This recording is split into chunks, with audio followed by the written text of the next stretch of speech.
আসসালামু আলাইকুম বন্ধুরা, কেমন আছেন?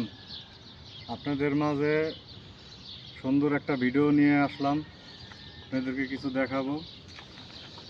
আমাদের যে খেজুর গাছ দেখতে পাচ্ছেন আমাদের পিছনে, দেখেন একটু সামনে আসেন, দেখেন কত সুন্দর খেজুর। এই খেজুর গাছ দেখেন কত ছোট গাছ, এরকম মানে সুন্দর খেজুর আসে।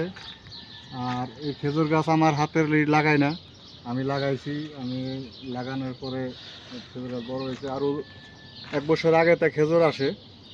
তো খেজুর মানে দেখেন কত সুন্দর। এটা হলুদ কালারের হবে, ঠিক আছে, হলুদ কালারের হবে। হলুদ কালারের খুব মিষ্টি, অনেক মিষ্টি হয়, ঠিক আছে। এটা আরবিতে বলে বেরহি, ঠিক আছে, বেরহি খেজুর। এটা মানে কুয়েতেও আছে, সৌদিতেও আছে। আপনাদেরকে যদি একটু ঘুরে দেখাই তো দেখেন, দেখেন একটা গাছে, দেখেন এই গাছটাও দেখেন আপনারা, আর এই গাছটাও দেখেন। এই গাছেও কত সুন্দর খেজুর। আপনারা এগুলো করবেন। আপনাদের মাঝে খেজুর পাকলে পরে আরও একটা ভিডিও আমি আপলোড দিব। আপনারা পাশে থাকবেন, সাপোর্ট দিবেন, সবাইরে সাপোর্ট দিবেন। আচ্ছা, কত খেজুর আছে, কত সুন্দর। এটা মনে করেন যে যখন নাকি মনে করেন যে কালার হবে, তখন আপনাদের মাঝে আর একটা ভিডিও আমি আপলোড দিব। আপাতত মানে এটাই দেখালাম আপনাদেরকে। কত সুন্দর দেখা যাইতেছে, যদি দেখেন এই পাশে, এটাও দেখেন কত সুন্দর খেজুর, কত সুন্দর দেখা যাইতেছে।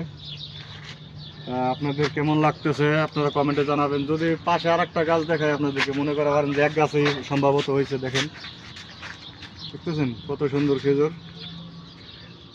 আপনারা যদি মনে করেন যে খেজুর গাছ লাগান, বাংলাদেশে অনেক সুন্দর সুন্দর খেজুর ধরে। এবং কি বাংলাদেশে আপনারা যদি লাগান, বাংলাদেশের মাটিটা ভালো, অনেক সুন্দর খেজুর হবে, ঠিক আছে। এই দেশে বালি মাটি, দেখেন পুরা বালি, ঠিক আছে, কোনো মাটি নাই, পুরা বালি। এই বালির ভিতরে যদি এত সুন্দর হয়, তাহলে বাংলাদেশে তো আরও সুন্দর হবে, ঠিক আছে। তা আপনারা বাংলাদেশে লাগাবেন। বাংলাদেশে চারা পাওয়া যায় কিংবা বীজ পাওয়া যায়, ওই বীজ রোপণ করবেন। রোপণ করলে পরে আপনারা করবেন, একটা পুরুষ গাছ লাগে আর মেয়ে গাছ। একটা পুরুষ গাছের কাজ হলো যে পুরুষ গাছের ফুলটা এই মেয়ে গাছের এই যে তুমুরটা আসে, ফুলটা আসে, এই ফুলের ভিতরে দিয়ে বাঁধতে হয়। তা 10-15 দিন রাখতে হয়, রাখলে পরে তখন মনে করেন যে হয়ে যায়, আপনার এই খেজুর এসে যায়, ঠিক আছে। তা আপনারা ভালো থাকবেন। আপনাদেরকে ডিস্টার্ব করলাম, কিছু মনে করবেন না। ইনশাল্লাহ আগামীতে খেজুর পাকলে পরে কালারিং হইলে পরে আপনাদের মাঝে আরও একটা ভিডিও দিব। আপনারা ভালো থাকবেন, সুস্থ থাকবেন। আসসালামু আলাইকুম।